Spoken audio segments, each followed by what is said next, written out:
Hey everyone, here's a tutorial on how to use a Click PLC with the Mythric Mystery Master. So the hardware that I'm using right now, I've got a main power supply C000AC. I've got a Click CPU C011DD1E-D. I've got an input set. This model, the C008ND3-1, is really nice because it has an input range of 3.3 volts to 5 volts, eight inputs. That's a great range because that's the range that both an Arduino and a Raspberry Pi can do the inputs. And then this last output module is up to a 12 volt output module, the C008ND3-1. Those are just the model and part numbers. So to hook it all up, you just grab a normal power cord, which I snipped, and you wire. It takes a 120 volt input. Green line goes to the ground line, and then your black and white wires connect to the terminals for the 120 volt input. So I just took a normal black power cable, stripped it, and screwed those onto the terminals. Now, ordinarily in a production environment, you're going to want to fuse this as well. They recommend in the documentation that you have a fuse limiting the amount of amperage pull. And then the 24 volts is actually the power of the rest of the Click unit. And so you have my the black and red wires coming out from the 24 volt output to connect to the first Click CPU. And I also have the ground line connected to the input on the Click CPU as well. That's just pretty... I'm not sure if that's strictly required. It seemed to be, because that's supposed to be treated as common. Probably not strictly necessary for the demonstration that I'm about to do. For the demo, I'm just going to use one of the outputs to energize this maglock. I just want to illustrate the total connection from having a Click PLC and connecting it up to the M3 software. So for this purposes, I'm using a 12 volt. A lot of these maglocks that we use in escape rooms are 12 volts. And this 12 volts is going to supply power to the maglock, but it's going to go through the input terminal on the Click PLC. So I've got this 12 volt power, and it's powering, it's connected, one end is connected to the common line on the output block of the Click PLC, and then the 12 volt is tied to that bottom. You see that like plus V at the bottom terminal? I've got basically, for me, the blue is the 12 volt, and it's connected to the plus V terminal of the Click PLC output. And then I split the 12 volt because the other one is going to power the magnet. And so this connection is going to go straight to our maglock. And so in theory, it would provide 12 volts if the entire circuit was closed. The other end of the maglock goes into output 1 on the Click PLC. You can kind of see it's connected to output 1. So this is a basic setup where when output 1 is closed on the Click PLC, it's going to close the circuit and allow the 12 volts to energize. You've probably seen maglocks like this in rooms before. We use them left, right, and center. At least when I go to do escape rooms, I see people using this type of unit all the time. So let's go ahead and plug these in. You're also going to want to plug in the Ethernet cable, and I'm plugging in the 12 volt power. Let's now pop over to our computer. And the first thing we're going to want to do is load up the Click PLC software. We're going to choose this Connect to PLC, and that's where we want to do Connect PLC so that we can pull the IP address of our Click PLC. In this case, mine is 192.168.86.120. Yours will almost certainly be different. And then you're going to want to set up a PLC device. So in M3, you'll click on the PLC on the left, and type in that address, and the port number defaults to the correct one. Now in the top right, you'll see sometimes you'll have a red Click PLC, and then when you save, it turns green. Green means that M3 has successfully made a connection to the Click PLC. If that stays red, then you have an issue with your connection. Maybe the IP address isn't right, or it's on a different subnet. Not entirely sure why. Anyway, if all goes according to plan, you should be able to connect to the Click PLC. I'm getting a little warning here because I'm doing a test project right now for you guys. In your Click PLC, the first thing that you're going to want to do is go into Setup, and then in Setup, go to System Configuration.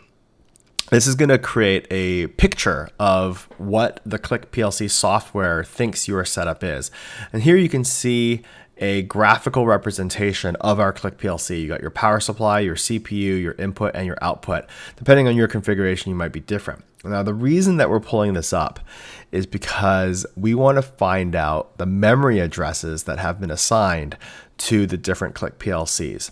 So the first CPU is always given the inputs starting with 0. So this is X001 through X008. And the output is Y001 through Y006. Your inputs are always starting with X, and your outputs are always starting with Y. So that first block starts with 0. The second block of input starts in the 100 range, and then the third block, which is the output, starts in the 200 range. And as you added more Click PLC outputs, they would be connected to like 300, 400, 500, and so forth.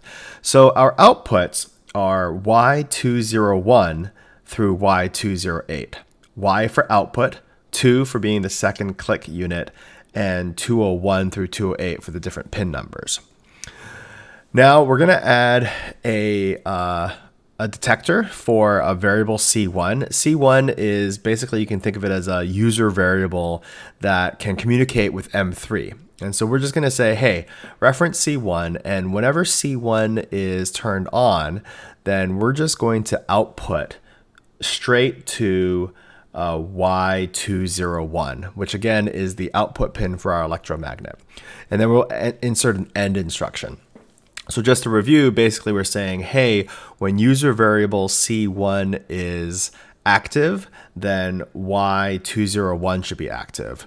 When variable C1 is false, then Y201 should also be false. I'm going to save this project real quick and then upload it over to my Click PLC. So we'll just create a quick test save file name. Here it's just warning me that the IP address of my project is different. You may or may not get that warning.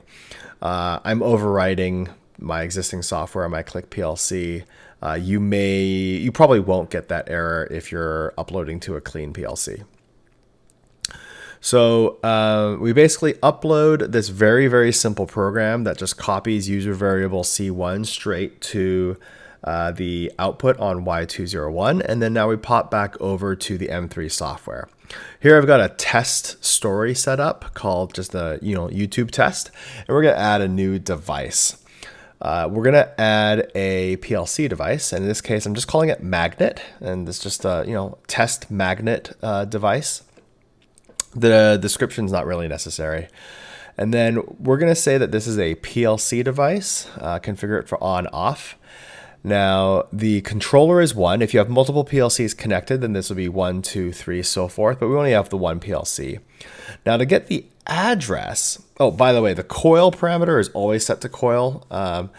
The address, we're going to have to pull and find out what is the address of C1. I told you that C1 is used to communicate with M3. So we pull up the address picker, and then in the address picker, we're going to enable Modbus addresses, and we're going to look up what is the Modbus address of user variable C1. In this case, we can read that it's 16,385.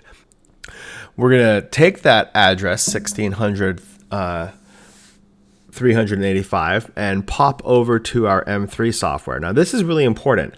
You have to subtract 1. I assume that's because one system is 0-based and the other is 1-based. And so we're actually going to type in 16,384 as the user address.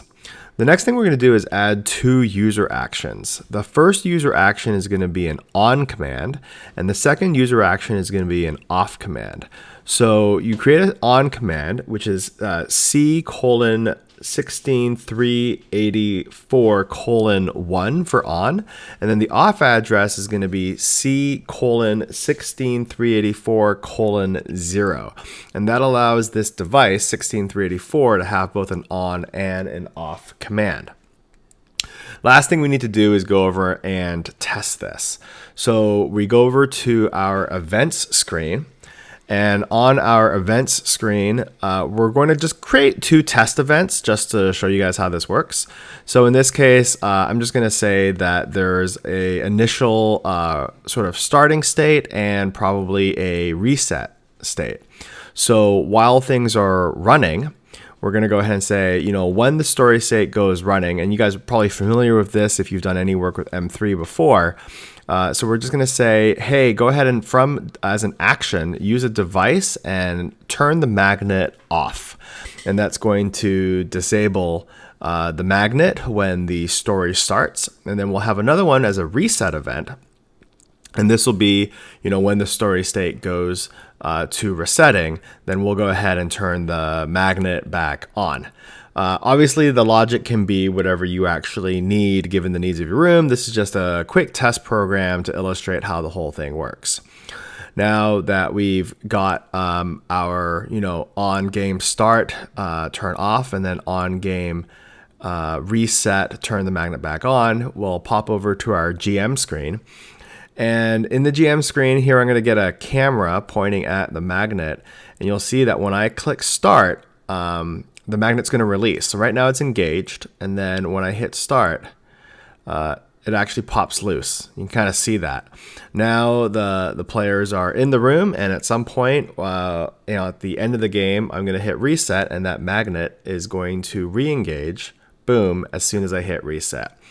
And that's how you interface a Click PLC with M3.